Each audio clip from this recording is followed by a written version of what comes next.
छात्रों, एनसीईआरटी गणित कक्षा 10वीं में आपका स्वागत है। आज हम सॉल्व करने वाले हैं प्रश्नावली 3.51 के जितने भी क्वेश्चन हैं। ठीक है, तो ये क्वेश्चन जो हम सॉल्व करवा रहे हैं ये विद्या के एनसीईआरटी बेस्ड पर आधारित जो बुक है उसके हैं। ठीक है, विद्या में जो ये चैप्टर दिया हुआ 3.5A ये विद्या में ही केवल दिया हुआ, एनसीईआरटी में ये सारे के सारे क्वेश्चन, ये आपको सारे के सारे क्वेश्चन 3.5 के क्वेश्चन नंबर 4 में एक से लगा के कितने तक, 5 तक ये दिए हुए हैं। ठीक है, और विद्या में 5.1A बना दिया चैप्टर बस। ठीक है, तो देखिए सॉल्व करते हैं। तो पहला क्वेश्चन देखिए क्या लिखा हुआ है, एक छात्रावास का मासिक व्यय का एक भाग नियत है तथा शेष इस पर निर्भर करता है कि छात्र ने कितने दिन भोजन लिया।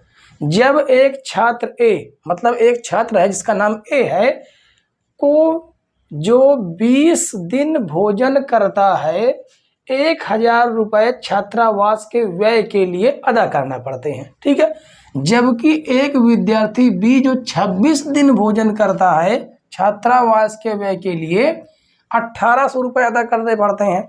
नियत व्यय और प्रतिदिन के भोजन का मूल्य ज्ञात कीजिए। सबसे पहले बच्चों आपको ये करना है, सबसे पहले आपको लास्ट में पढ़ना है। क्या लिखा हुआ है? नियत व्यय और प्रतिदिन के भोजन का मूल्य। जो पूछ ले हमें सबसे पहले उसी को मान देना है। ठीक है, तो देखिए आइए सॉल्व करते हैं। सबसे पहले हम कैसे सॉल्व करेंगे, देखिए क्या मानना है नियत व्यय। तो हम लिखेंगे छात्र के नियत व्यय का भाग क्या मान लेंगे हम, x रुपए मान लेंगे। ठीक है, अब देखिए नियत का मतलब क्या होता है। नियत का मतलब ये होता है कि हमारा जो रेट फिक्स है हमें वो देना ही पड़ेगा। एक प्रकार से आप कमरे का किराया मान सकते हैं। आप रहें या ना रहें वो कमरे का किराया आपको देना पड़ेगा। ठीक है, और दूसरे प्रकार से आप ये समझ सकते हैं कि प्रतिदिन के भोजन का जो मूल्य है, हमने किसी होटल में खाना शुरू किया तो अब हम मान लो रहे तो रहें कमरे में, रहें या ना रहें उसका तो किराया देना ही पड़ेगा, लेकिन जो भोजन हम करने जाएंगे वो हमको अलग से देना पड़ेगा। और वो कब देंगे, जब हम भोजन करने जाएंगे। जितने दिन हम भोजन करेंगे उतने दिन का हमें पैसा देना पड़ेगा। ठीक है, लेकिन हमारा कमरे का किराया क्या है वो नियत रहेगा। ठीक है, तो ऐसे ही आपको समझिए। अब देखिए छात्रावास के नियत भाग कितना है, 100 रुपया। ठीक है, और प्रतिदिन का क्या हम लिखेंगे, प्रतिदिन के भोजन का मूल्य, प्रतिदिन के भोजन का मूल्य क्या मान देंगे, y रुपए मान देंगे। ठीक है, अब प्रथम शर्त से क्या लिखेंगे, प्रथम शर्त से। अब देखिए प्रथम शर्त लिख सकते हैं, प्रथम स्थिति लिख सकते हैं, प्रश्नानुसार आप लिख सकते हैं, जो आपको ठीक लगे वो लिख सकते हैं। ठीक है, तो क्या कहा गया है, ए जो 20 दिन भोजन करता है और 1000 रुपये क्या करता है, अदा करता है। अब देखिए यहाँ पर प्रथम शर्त में नियत भाग तो हमें देना ही पड़ेगा। जो नियत भाग है वो तो हमें देना ही पड़ेगा, प्लस 20 दिन के भोजन का मूल्य भी हमें देना पड़ेगा। तो 20 दिन का भोजन, 20 दिन के भोजन का व्यय, और ये टोटल दोनों मिला के कितना देना पड़ रहा है उसको, 1000 देना पड़ रहा है। कितना देना पड़ रहा है, 1000। अब देखिए नियत भाग हमने क्या माना है, x माना है। नियत भाग x माना है 20 गुणे एक दिन का जो एक दिन का जो भोजन का मूल्य कितना माना है, y माना है, और बराबर में कितना हो जाएगा, 1000 हो जाएगा। ठीक है, यहाँ पर एक बार आप दोबारा समझिए, यहाँ पर 20 दिन, देखिए ये 20 दिन हमें भोजन करना, लेकिन हमें नहीं पता कि हमारी थाली कितने रुपए की। अगर हम आपसे कहें कि हमारी थाली एक दिन के 10 रुपए की है, तो बताइए आप 20 दिन भोजन करेंगे तो 10 रुपए की थाली एक दिन के, तो 20 दिन में कितना रुपया आप खर्चा कर देंगे खाने पर? 200 रुपये। तो इसी तरह हम आपसे कह दें कि हमारी जो भोजन की थाली का मूल्य है वो कितना है, वाई रुपया है, तो कितना हो जाएगा बताइए? 20 वाई हो जाएगा ना। तो वही हमने यहाँ पर क्या कर दिया, मल्टीप्लाई कर दिया। ठीक है, तो देखिए अब यहाँ से x प्लस 20 वाई बराबर कितना हो गया, 1000 हो गया, और इसे हम मान देंगे समीकरण 1। अब द्वितीय शर्त से देखिए, द्वितीय शर्त से, अब द्वितीय शर्त में हमें नियत भाग तो देना ही है, जो नियत भाग है वो तो हमें देना ही है, प्लस और क्या देना है, 26 दिन के भोजन का मूल्य। तो इस बार हमें क्या देना पड़ रहा है, 26 दिन के भोजन का मूल्य, भोजन का मूल्य या भोजन पर का व्यय, और टोटल मिला के हमें कितना देना पड़ रहा है, 1180 रुपया बी को देना पड़ रहा है। और नियत भाग कितना है, x है 26, और देखिए जो भोजन का मूल्य हमने क्या माना है, y, और मिला के कितना हो जाता है 1180। इसे हम क्या मान देंगे, समीकरण 1। अब समीकरण 1 और समीकरण 2 को क्या करेंगे, सॉल्व करेंगे। ठीक है, तो यहाँ पर लिख देंगे समीकरण 1 व समीकरण 2 को हल करने पर, क्या लिखेंगे, हल करने पर। ठीक है, अब देखिए समीकरण 1 और समीकरण 2 को क्या करते हैं, सॉल्व करते हैं, और यहाँ से हमें x और y का हमें क्या निकाल लेना है, मान निकाल लेना। ठीक है, तो देखिए x प्लस वाई, x, एक मिनट, x प्लस 20 वाई बराबर कितना है, 1000। इसे मान देंगे समीकरण 1 हमारा है ही, और x plus 26 Y, x plus 26 Y बराबर कितना हो गया, 1180 हो गया। ये समीकरण 2 है। दोनों को हम सॉल्व करेंगे, और देखिए निशान हम चेंज करेंगे, धन होता है तो ऋण कर देते हैं, ऋण है धन है तो ऋण, धन है तो ऋण, x और x कट जाएंगे, और 26 में से 20 घटाएंगे तो माइनस का 6 वाई आ जाएगा, और इसे हम घटाएंगे तो ये कितना आ जाएगा, माइनस का 180 आ जाएगा। कितना आ जाएगा, माइनस का 180 आ जाएगा। तो माइनस से माइनस काट देंगे, 6 1 9 6 6 18 0।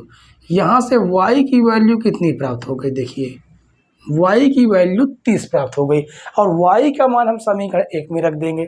तो क्या लिखेंगे, y का मान समीकरण 1 में, हम समीकरण 1 में रखें या समीकरण 2 में रख सकते हैं। ठीक है, हमने समीकरण 1 में रख लिया, और आप चाहे समीकरण 2 में रख सकते हैं। समीकरण 1 में रखने पर देखिए समीकरण 1 हमारा कहाँ पर, ये यहाँ पर है, और ये हो जाएगा x प्लस 20 गुणे 30, y की जगह पर रख दिया, और बराबर में कितना है, बराबर में 1000। तो ये हो जाएगा x प्लस 3 दूनी 6, कितना जाएगा 600, और बराबर में कितना है, 1000 है।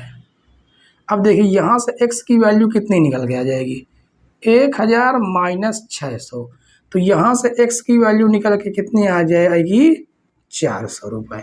ठीक है, अब हमने जो जो माना था हमारे वो सारे मान प्राप्त हो गए। ठीक, तो यहाँ से हम लिख सकते हैं नियत भाग का, वो नियत व्यय का भाग, नियत व्यय का भाग हमने क्या माना था, x, वो हमारा कितना आ गया है, वो आ गया है 400 रुपये। कितना आया है, 400 रुपये। और भोजन का मूल्य, एक दिन के जो भोजन का जो मूल्य है वो कितना आया है, वो आया हुआ है 30 रुपये। कितना आया है, 30 रुपये। और यही दोनों हमारे क्या हो जाएंगे, आंसर हो जाएंगे। ठीक है दोस्तों, आशा करते हैं ये क्वेश्चन आपको पूरी तरह से बहुत ही बेहतरीन समझ में आया होगा। ठीक है, तो अब देखते हैं, अगर क्वेश्चन नंबर 1 समझ में आया हो तो क्वेश्चन नंबर 2 देख। क्वेश्चन नंबर 2 क्या कहता है, एक भिन्न 1/3 हो जाती है जब उसके अंश से 1 घटाया जाता है। ठीक है, और वह 1/4 हो जाती है जब हर में 8 जोड़ दिया जाता है। वह भिन्न ज्ञात कीजिए।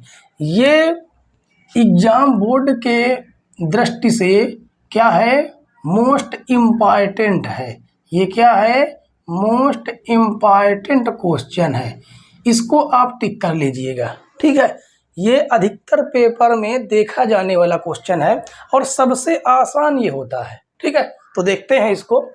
तो सबसे पहले हमें क्या करना है, क्या माना है, भिन्न। तो हम क्या मानेंगे, माना भिन्न का अंश, भिन्न का अंश हम क्या मान लेंगे, भिन्न का अंश x और हर क्या मान लेंगे, हर y, ठीक है। तो अब हमारी जो भिन्न हो जाएगी वो भिन्न क्या होगी, देखिए जो भिन्न होती है उसमें अंश और हर होता है, ठीक है। तो अंश ऊपर वाला होता है और हर नीचे वाला, तो ये हमारी भिन्न हो गई। अब देखिए प्रथम शर्त से क्या लिख देंगे, प्रथम शर्त से। अब देखिए क्या कहा गया है, 1/3 हो जाती है, कौन, यह भिन्न। ये जो x/y है ना, जो भिन्न है 1/3 हो जाती है, कब, जब अंश से 1 घटाया जाए। अंश ऊपर वाला है उसमें से हमने क्या कर दिया, 1 घटा दिया, ठीक है। दोबारा से लिख देते हैं। देखिए जो हमारी भिन्न थी x/ क्या थी, y, हमने उसमें से क्या कर दिया, अंश से 1 घटा दिया। और जैसे ही घटाते हैं वो कितनी हो जाती है, 1/3 हो जाती है, ठीक है। अब इसका हम तिरछा क्या करा लेंगे, गुणा करा लेंगे। तो तिरछा गुणा कराएंगे तो ये हो जाएगा 3x - 3 बराबर में हो जाएगा y।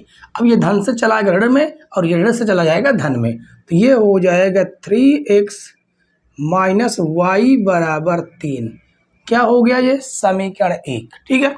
अब द्वितीय शर्त से देखिए, द्वितीय शर्त में क्या लिखा है, द्वितीय शर्त से। अब द्वितीय शर्त में कहा गया है वह 1/4 हो जाती है, कब, जब हर में 8 जोड़ दिया जाए। अब देखिए जो भिन्न थी हमारी x/y थी, हर में हमने जैसे ही 8 जोड़ा वो कितनी हो जाती है, 1/4 हो जाती है। अब इसका हम तिरछा गुणा करा देंगे तो ये हो जाएगा 4x बराबर y + 8 और ये हो जाएगा 4x धन से ऋण में चला आया बराबर में हो गया 8।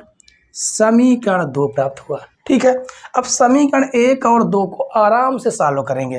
तो देखिए समीकरण 1 व समीकरण 2 को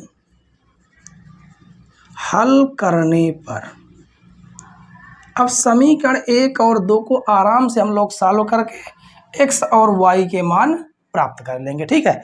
तो देखिए समीकरण 1 कितना लिखा हुआ है, लिखा हुआ है 3x, क्या लिखा हुआ है, 3x - y बराबर में कितना है, 3। तो ये तो हो गया समीकरण 1। समीकरण 2 कितना है, वो लिखा हुआ है 4x - y बराबर में कितना है, 8। ये हो गया समीकरण 2। अब आराम से हम y को काट सकते हैं। देखिए निशान बदल लेंगे, धन है तो ऋण, ऋण है तो धन और धन है तो ऋण। ये देखिए ये y कट गए। अब 4x से 3x जाएगा तो कितना आ जाएगा, माइनस का x, और देखिए -8, ये अब यहाँ पर -8 है, -8 से 3 घटाएंगे तो क्या प्राप्त होगा, -5। तो x माइनस से माइनस कट गया तो x की वैल्यू क्या प्राप्त हो गई, x की वैल्यू 5 प्राप्त हो गई, ठीक है। अब x का मान या तो समीकरण 1 में रख दें या समीकरण 2 में रख दें, हम किसी में भी रख सकते हैं, ठीक है। तो लिखेंगे x का मान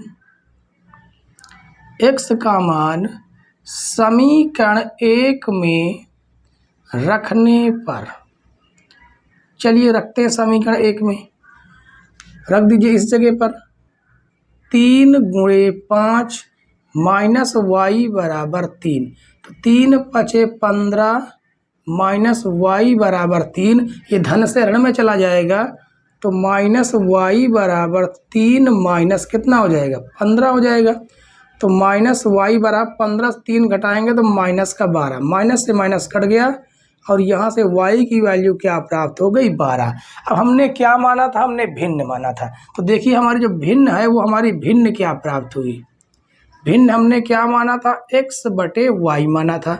और x का मान कितना, देखिए x का मान हमें 5 प्राप्त है और y का मान हमें कितना प्राप्त है, 12 प्राप्त है।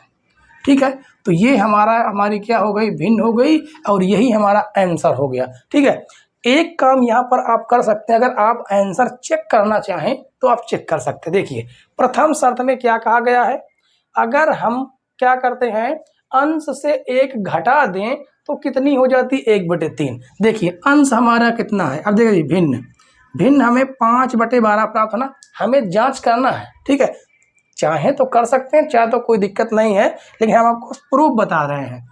एक हम जैसे ही घटा देंगे तो कितनी हो जाती है, 1/3। देखिए 1/3 होती कि नहीं होती, 5 में से 1 घटा दिए 4, बटे में क्या है 12, 4 एकन्नम 4, 4 3 12, बिल्कुल सही है, 1/3 हो जाती है। ठीक, ये हमने प्रथम शर्त से सॉल्व किया। अब देखिए दूसरे से हम कैसे सॉल्व करते हैं। दूसरे में क्या कहा गया है, 1/4 हो जाती है, कब, जब हर में 8 जोड़ देते हैं। तो देखिए जो हमारी भिन्न है वो 5/12 प्राप्त है, हम हर में 8 जोड़ देते हैं तो उसमें ये कहा गया है कितनी प्राप्त हो जाती है, 1/4। तो 12 8 20, 5 एकन्नम 5, 5 चौक 20, बिल्कुल सही है, 1/4 ही प्राप्त हो रहे। ठीक, ऐसे हम आंसर की जांच कर सकते हैं। अब देखते हैं अगला question, question number 3। Question number 3 क्या कहता है, देख लीजिए, यश ने एक टेस्ट में 40 अंक अर्जित किए। कब अर्जित किए, जबकि उसे प्रत्येक सही उत्तर पर 3 अंक मिले और अशुद्ध उत्तर पर 1 अंक की कटौती की गई, मतलब माइनस मार्किंग है इसमें। ठीक है, यदि उसे सही उत्तर पर 4 अंक मिलते तथा अशुद्ध उत्तर पर 2 अंक कटते तो यश 50 अंक अर्जित करता।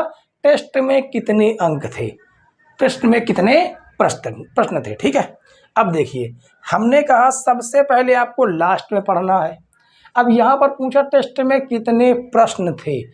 अब यहाँ पर यश ने कुछ अंक सही किए होंगे, कुछ प्रश्न सही किए होंगे और कुछ प्रश्न गलत किए होंगे, तभी तो उसके नंबर कट रहे हैं। तो हम मानेंगे सही किए गए प्रश्न और गलत किए गए प्रश्न। ठीक है, तो देखिए माना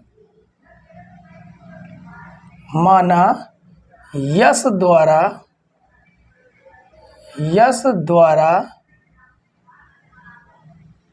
सही किए प्रश्न क्या मान लिया हमने, x मान लिया, और यश द्वारा गलत किए गए, कौन से, गलत किए गए प्रश्न क्या मान लिया हमने, y मान लिया। अब बताइए टोटल कुल कितने प्रश्न हो गए, बताइए कुल प्रश्न।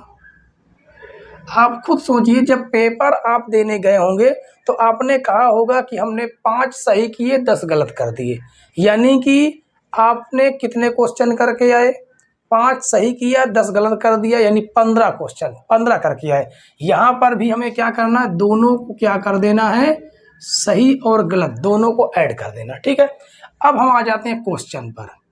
प्रथम शर्त से अब देखिए यहाँ पर क्या लिखा है, 40 अंक तो पाता है, कब पाता है, प्रत्येक सही उत्तर पर 3 अंक और अशुद्ध उत्तर पर 1 अंक की कटौती की गई। अब हम कहते हैं आपसे कि तुमने कितने प्रश्न सही किए, 1 से प्रश्न सही किए और प्रत्येक प्रश्न कितने अंक का है, 3 अंक का है। तो आप कहेंगे हमने कितने सही किए, हमने 1 सही किया, प्रत्येक प्रश्न कितने अंक का है, 3 अंक का है। तो सही अंक में हमें क्या करना है, 3 का गुणा करा देना है, तभी तो हमारा टोटल अंक निकल के आया। आप ऐसे समझिए, हमें एक क्वेश्चन पर 4 नंबर मिल रहे हैं, ये समझिए, एक क्वेश्चन पर 4 नंबर मिल रहे हैं और हमने आपसे कहा हमने 5 क्वेश्चन सही किए, तो बताइए हमें कितने अंक मिलेंगे। आप क्या करेंगे, सीधे 4 और हमने कितने प्रश्न किए हैं, 5 प्रश्न सही किए हैं, 4 5 सीधे कितने क्या कह देंगे, हमने 20 प्रश्न मिले, 20 नंबर मिले हैं, आप ये कहेंगे ना। तो हमें यही यहाँ पर भी हमें क्या करना है, सेम मल्टीप्लाई ही करवाना है, ठीक है। आइए देखिए आगे, अब आई बात कटौती की, तो इसलिए क्या कर देंगे, अब हमने जो प्रश्न सही किए हैं हमें 20 अंक मिले हैं, लेकिन हम यहाँ पर कह दें कि हमने कुछ प्रश्न गलत कर दिए, इसलिए हमारे नंबर कटे। अब सही में से जितने प्रश्न आपने जितने क्वेश्चन किए हैं, जितने अंक पाए हैं, उसी से नंबर कटेंगे, तो इसलिए हमने क्या लगा दिया, माइनस का साइन, ठीक है। अब देखिए 1 अंक कट रहा है, कितना अंक, 1 अंक कट रहा है गलत उत्तर पर, और तब कटने के बाद हमको कितना अंक मिल रहा, 40 मिल रहा, समझ गए हैं, ठीक है। अब देखिए सॉल्व करेंगे इसको, 3x माइनस वाई बराबर 40, समीकरण 1 बना देंगे। अब लिखेंगे द्वितीय शर्त से, क्या लिखेंगे, द्वितीय शर्त से। अब दूसरी शर्त क्या कहा गया है, दूसरी शर्त कहा यह गया है कि वह कितने अंक पाता है, वह पाता है 50 अंक। 50 अंक तो अर्जित कर लेता, कब, जब उसे सही उत्तर पर कितने अंक मिलते, 4, सही उत्तर पर 4 अंक मिलते, लेकिन माइनस हो जाता कितना, 2 अंक किस पर, गलत उत्तर पर, तब जाके टोटल हमारे 50 अंक बचते, ठीक है। अब यहाँ से देखिए, यहाँ से हमने 2 कर लिया कॉमन, तो ये बच जाएगा कितना, 2x, कितना बच जाएगा, ये बच जाएगा 2x, ये बच जाएगा y बराबर में कितना, 50, तो 2 1 2, ये हम काट देंगे 25 बार में, तो यहाँ से हमें निकल के आया 2x माइनस वाई बराबर 25, 2x माइनस वाई बराबर कितना, 25, इसे हम मान देंगे समीकरण 2, ठीक है। अब सॉल्व करेंगे समीकरण 1 व समीकरण 2 को हल करने पर, ठीक है। अब समीकरण 1 और समीकरण 2 को हम क्या करेंगे, हल करेंगे, तो इसको हम मिटा देते हैं। अब आराम से इन समीकरणों को हम हल करके x और y के मान निकाल लेंगे, ठीक है। तो देखिए समीकरण 1 लिखा हुआ है 3x माइनस वाई बराबर 40, ये समीकरण 1 हो गया। दूसरा हुआ कितना, 2x माइनस वाई बराबर 25, ये समीकरण 2 हो गया। अब आपको समीकरण हल करना आराम से आपको आने लगे होंगे, ठीक है।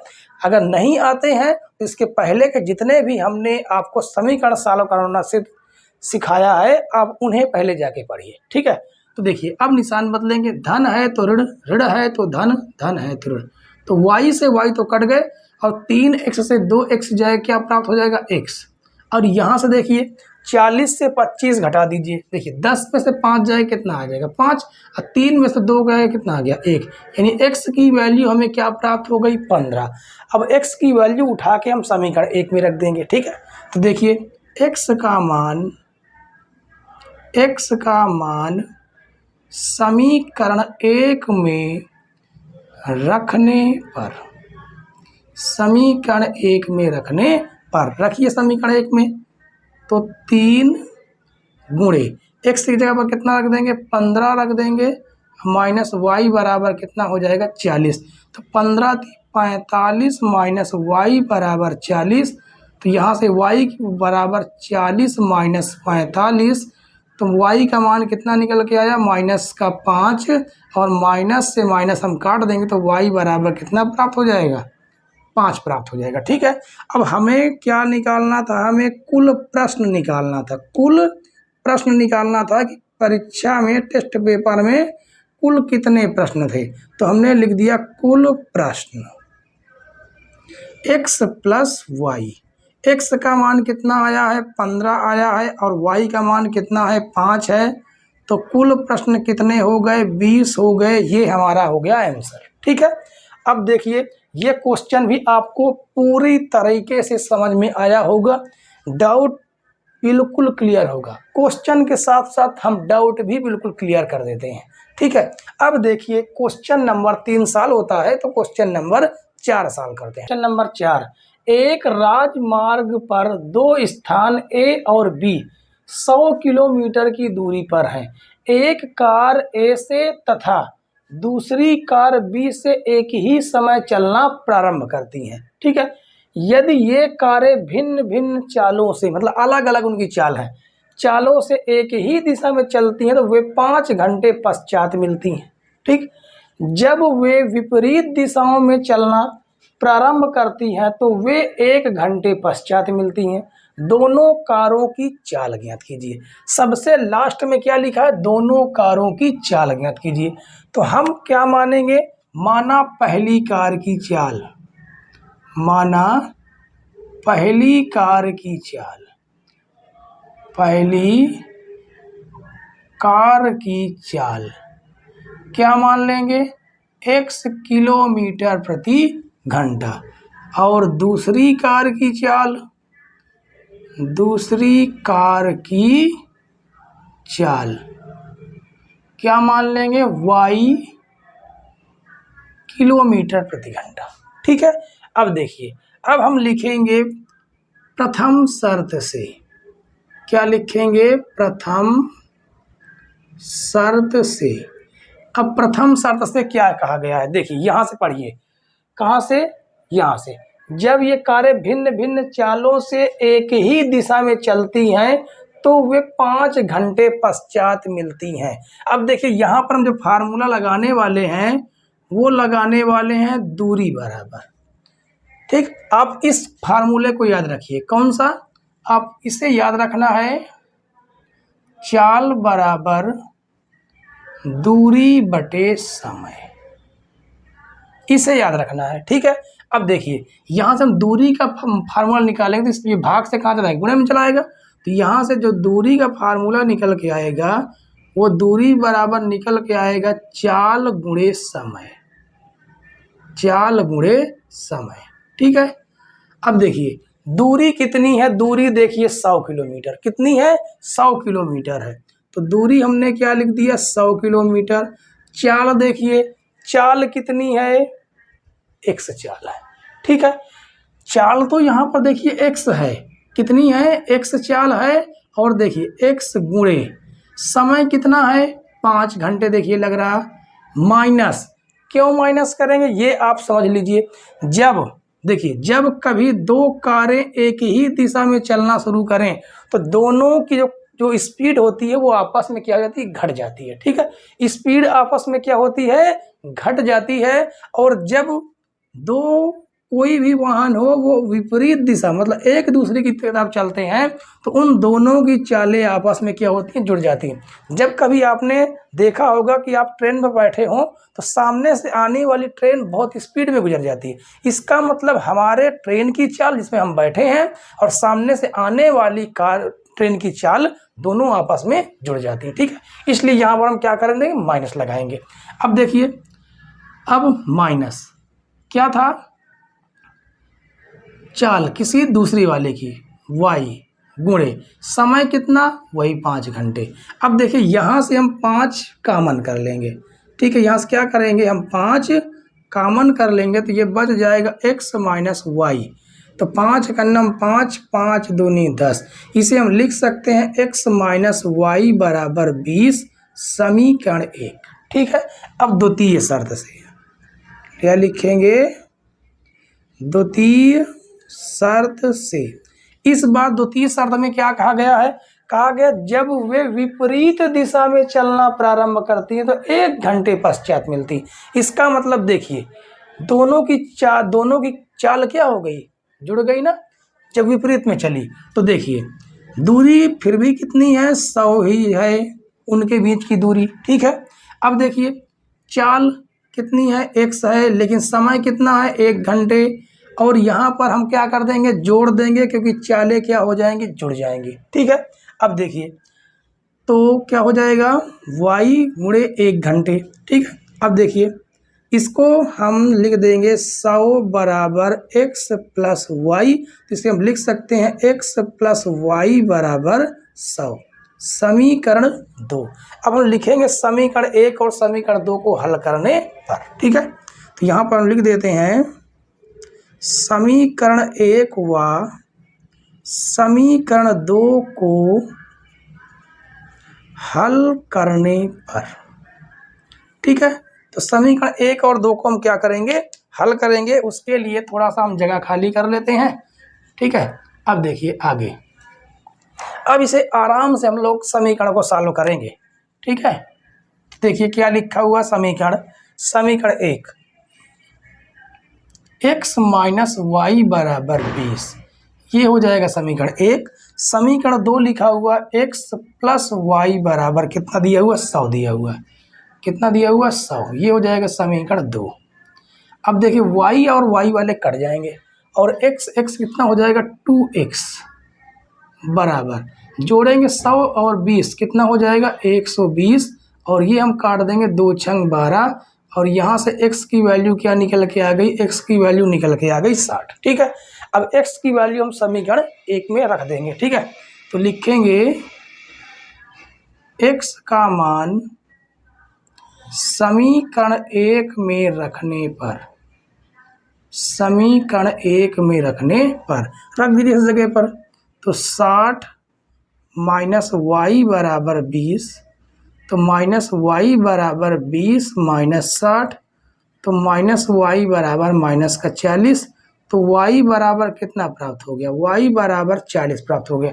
अब देखिए हमने कारों की चालें क्या मानी थी, पहली कार की चाल, पहली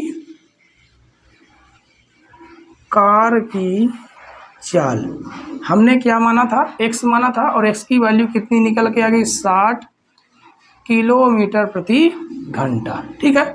और दूसरी कार की चाल हमने क्या माना था, दूसरी कार की चाल हमने y माना था, और y की वैल्यू क्या निकल के आई, 40 किलोमीटर प्रति घंटा, ठीक है। तो आशा करते हैं दोस्तों ये क्वेश्चन नंबर 4 भी आपको पूरी तरह से क्वेश्चन के साथ साथ डाउट को भी क्लियर किया होगा। तो आज से आपका डाउट पूरी तरह से इस क्वेश्चन से क्लियर होता है। हाँ एक बात है, ये क्वेश्चन भी बोर्ड पेपर की एग्जाम से दृष्टि से बहुत ही महत्वपूर्ण है, और ये पेपर में आया हुआ भी है, ठीक है। और हाँ इसके पहले वाले जितने भी हमने क्वेश्चन इम्पोर्टेंट नहीं बताए हैं उसके लिए सॉरी, ठीक है। और हम आपको दिसंबर में ख़त्म होने के बाद, ये पूरी किताब दिसंबर तक आपकी ख़त्म हो जाएगी। दिसंबर में ख़त्म होने के बाद हम आपकी क्वेश्चन बैंक चलाएंगे। क्या चलाएंगे, हम आपकी क्वेश्चन बैंक जो आती है विद्या की, किसकी, जो विद्या की क्वेश्चन बैंक आती है, उसे हम एक एक क्वेश्चन जितने भी इम्पॉर्टेंट हैं, क्योंकि जितने भी विद्या वाले में जो क्वेश्चन होते हैं वो पिछले ईयर्स में आए हुए रिपीटेड क्वेश्चन होते हैं, ठीक है। और हम आपको पूरी तरह से इसको भी सॉल्व करवाएंगे, तब आपको सारे के सारे ये क्वेश्चन भी मिलेंगे, क्योंकि ये क्वेश्चन पेपर में आए हुए हैं, ठीक है। तो हमारे साथ जुड़े रहिए, ठीक है। तो क्वेश्चन नंबर 4 हो गया है, अब सॉल्व करें क्वेश्चन नंबर 5, ठीक है। क्वेश्चन नंबर 5 कहता है एक आयत का क्षेत्रफल 9 वर्ग इकाई कम हो जाता है यदि लंबाई 5 इकाई कम कर दी जाती है और चौड़ाई 3 इकाई बढ़ा दी जाती है। यदि हम लंबाई को 3 इकाई और चौड़ाई को 2 इकाई बढ़ा दें तो क्षेत्रफल 67 वर्ग इकाई बढ़ जाता है। आयत की विमाएं ज्ञात कीजिए। अब देखिए समझिए, आयत की विमाएं क्या होती हैं। आयत में दो ही चीज़ होती है। क्या होता है, आयत कैसा होता है जिसकी आमने सामने की भुजा बराबर हो। हम लंबाई x मान लेंगे, चौड़ाई क्या मान लेंगे, y, यही विमाएं होती हैं, ठीक है। तो हम क्या लिखेंगे, माना आयत की लंबाई, माना आयत की लंबाई, क्या मानेंगे, आयत की लंबाई x, ठीक है। आयत की लंबाई x इकाई मानेंगे और चौड़ाई हम क्या मान लेंगे, चौड़ाई ऊपर लिख देते हैं, ठीक है। लंबाई हमने x मान ली और चौड़ाई हम क्या मान लेंगे, चौड़ाई हम मान लेंगे y इकाई, ठीक है। अब देखिए, अब आपको आयत का क्षेत्रफल पता होना चाहिए। क्या पता होना चाहिए, आयत का क्षेत्रफल। सबसे पहले हम लिखेंगे प्रथम शर्त से, प्रथम शर्त से। अब देखिए आयत का क्षेत्रफल, आयत का जो क्षेत्रफल होता है वो होता है लंबाई गुणे चौड़ाई। क्या होता है? लंबाई गुणे चौड़ाई, ये फार्मूला होता है। ठीक है, तो इसमें देखिए प्रथम शर्त में क्या कहा गया है, तो क्षेत्रफल है 9 इकाई कम हो जाता है। तो देखिए तो आयत के क्षेत्रफल में जो है, क्षेत्रफल का फार्मूला क्या होता है, लंबाई गुणे चौड़ाई।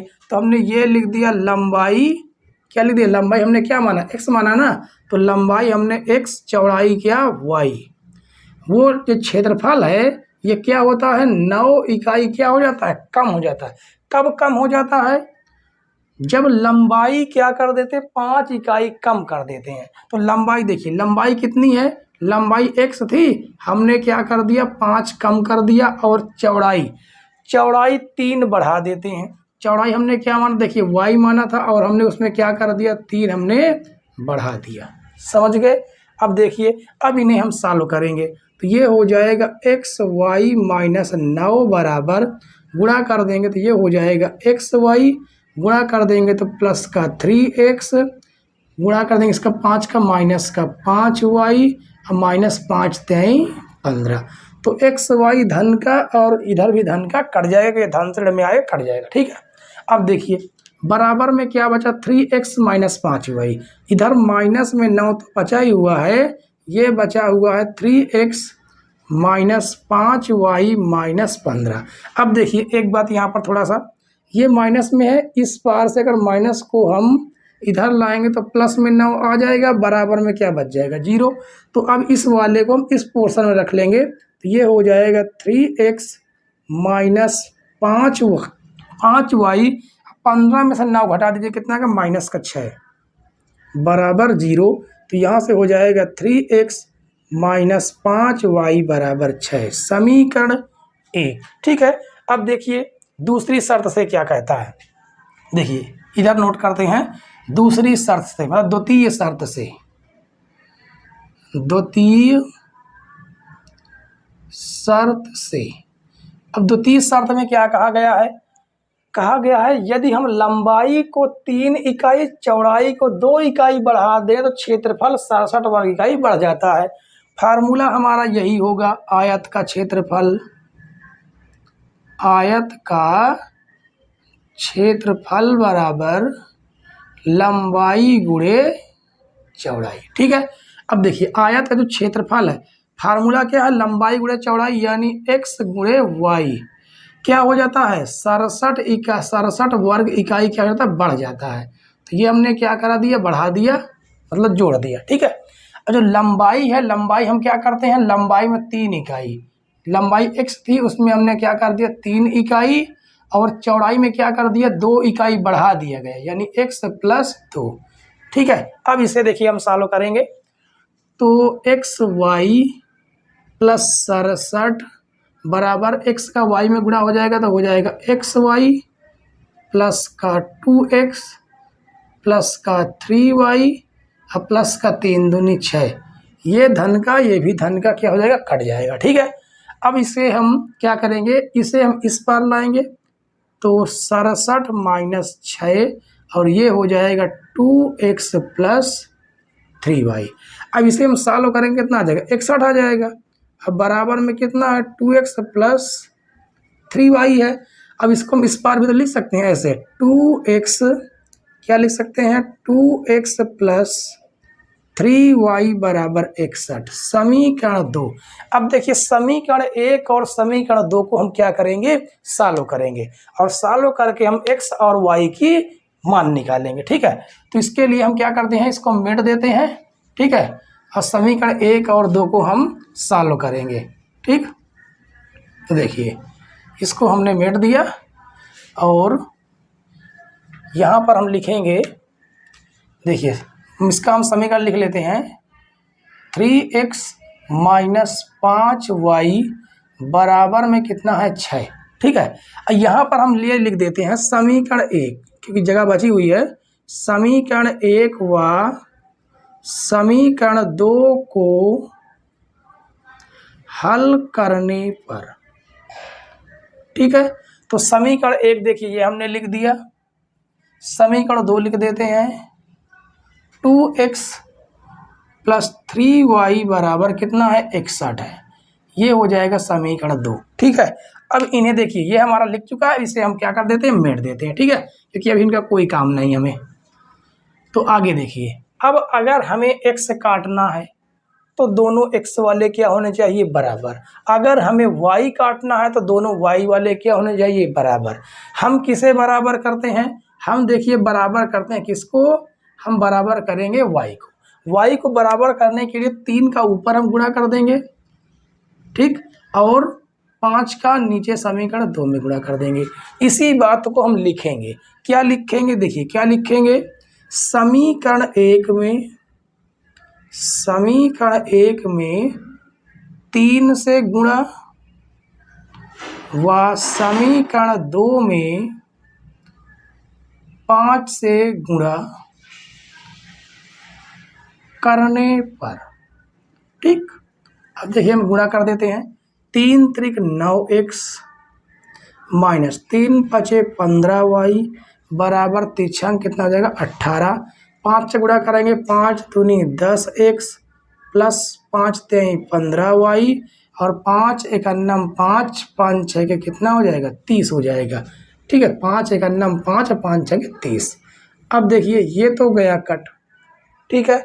अब देखो यहाँ से ये दोनों क्या हो जाएंगे जुड़ जाएंगे, कितना आ जाएगा 19x आ जाएगा, और ये दोनों भी जुड़ जाएंगे तो 8 5 13, 8 5 13 के 3 हासिल 1 और 1 ये एक इसका हासिल कितना हो जाएगा 2 और ये हो जाएगा 3, ठीक है। अब देखिए इसको हम कितने से काटेंगे, ये 19 से कटेगा, 19 एकन्नम 19, 19 एकन्नम 19, देखिए कितना बढ़ गया, ये कितना बढ़, देखिए भाग दे के देख लेते हैं इसको कितनी बार में जाता है। 19 का भाग हम देंगे 323 में, तो 19 एकन्नम कितना आ जाएगा 19, 12 में से 9 जाएगा कितना आ जाएगा 3 आ जाएगा, 1 ये हो जाएगा 19 और 19 सते क्या हो जाएगा 133, ठीक है। गुणा करा लेते दोबारा, तो 7 देखिए 7 9 63 के 3 हासिल कितना हुआ 6, तो 7 के अनुसार 7 6 13 बिल्कुल राइट है, ठीक है। यानी कितनी बार में कट जाएगा, ये 17 बार में कट जाएगा, यानी x की वैल्यू कितनी निकल के आ गई, x की वैल्यू निकल के आ गई 17, ठीक है। अब x की वैल्यू हम कहाँ पर रख देंगे, समीकरण 1 में रख दें, समीकरण 2 में, चाहे जहाँ पर रख दें। तो यहाँ पर हम लिखेंगे x का मान समीकरण 1 में रखने पर, तो रख देते हैं समीकरण 1 में, कहाँ पर, इस जगह पर, तो ये हो जाएगा 3x माइनस 5 गुणे y की जगह पर यहाँ पर x की जगह पर 17 रखना है, x की जगह पर हम क्या रखेंगे 17 रख देंगे। अब माइनस 5y बराबर में कितना है 6 है, ठीक है। और 17 × 3 कितना हो जाएगा 51 हो जाएगा, तो 17 × 3 51 माइनस 5y बराबर 6, ये धन से ऋण में चला जाएगा, तो माइनस 5y बराबर 6 माइनस 51, तो माइनस 5y बराबर, अब इसे घटा दीजिए, देखिए घटाएंगे तो 11 में से 6 गया कितना गया, 11 में से 6 गया कितना बच गया 5, और ये कितना बच गया 4 माइनस का, तो माइनस से माइनस 5 एकन्नम 5, 5 9 45, यानी y की वैल्यू कितनी निकल के आ गई, y की वैल्यू निकल के आ गई 9, ठीक है। और हमने क्या माना था, आयत का लंबाई और चौड़ाई, तो देखिए आयत की लंबाई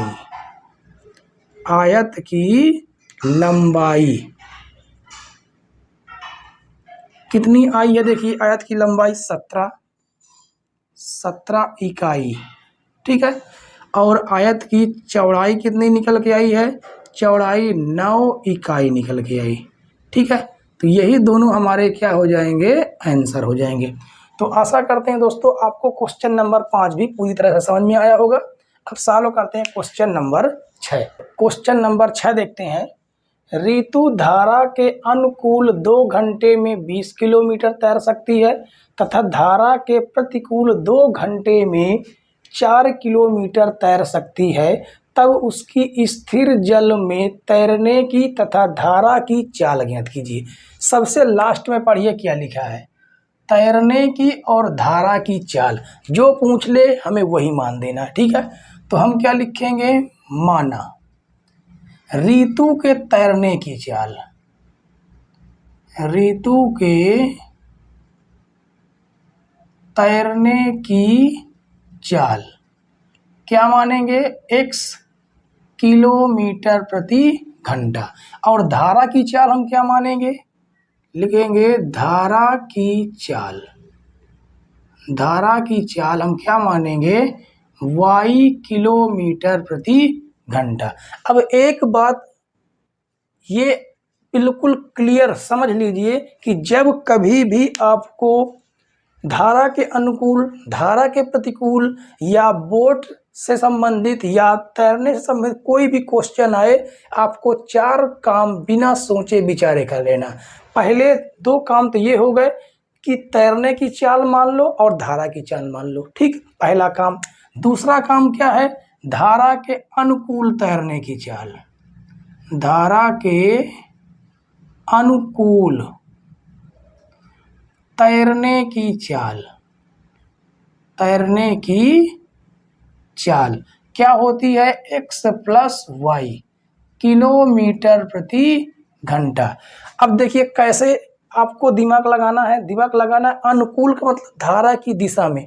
जब कभी भी हम लोग नदी में या नहर में आप लोग नहाए होंगे, तो जब धारा की दिशा की तरफ आप लोग बहते हैं तो बहुत स्पीड में बहते हैं। इसका मतलब आपकी चाल और धारा की चाल दोनों की चालें क्या होती है, जुड़ जाती हैं, ठीक है। और जब आपने कभी उल्टा, जैसे पानी बह रहा है, पानी बह रहा है इधर की ओर और आप तैर रहे हैं इधर की ओर, तो ताकत भी ज़्यादा लगती है और ज़्यादा दूर तक आप तैर भी नहीं सकते। इसका मतलब आपकी चाल और धारा की चाल दोनों क्या हो जाती है, घट जाती है, ठीक है।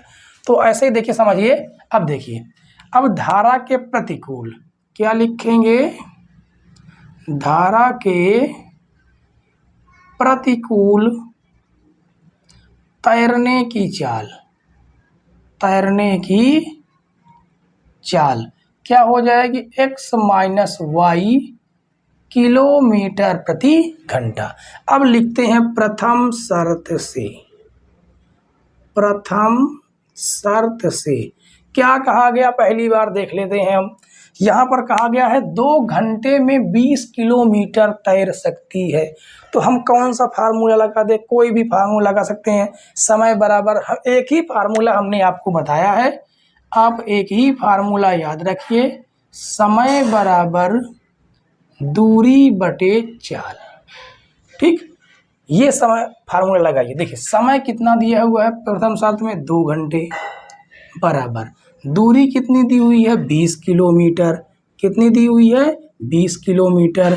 और चाल क्या दी हुई है, गौर से देखिए, धारा के अनुकूल चाल कितनी है, देखिए x प्लस वाई हो जाएगी। तो 2 एक अन्नम 2, 2 दम 20, भाग से गुणे में चला जाएगा, तो x प्लस वाई बराबर कितना प्राप्त हो गया, 10। समीकरण 1।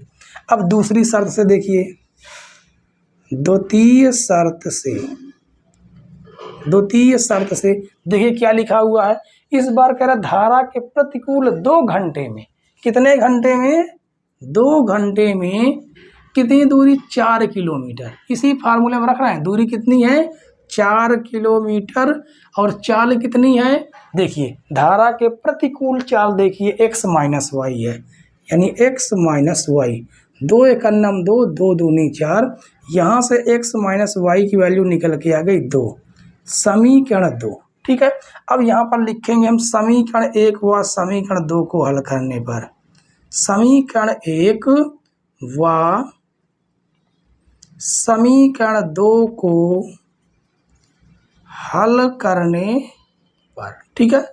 तो देखिए हल करते हैं, आराम से हल करेंगे, ज़्यादा जल्दबाजी नहीं करेंगे। तो देखिए ये यहाँ पर है x प्लस वाई, कितना दिया हुआ है, 10, ये है समीकरण 1। और x minus Y, x minus Y ये कितना दिए हुए, देखिए 2 दिए हुए, ठीक है। तो ये हो गया समीकरण 2, इसको थोड़ा हम बड़ा लिख देते हैं।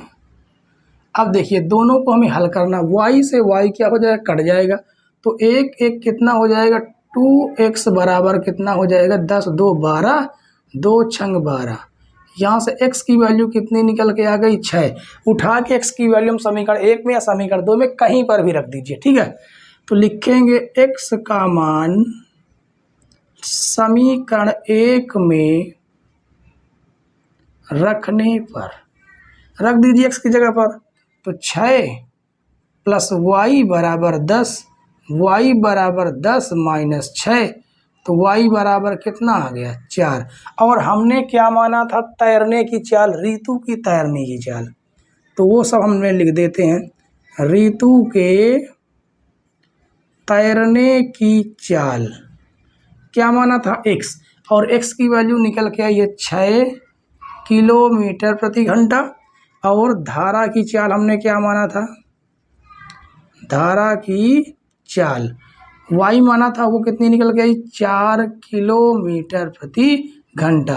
ये दोनों ही हमारे क्या हो जाएंगे, आंसर।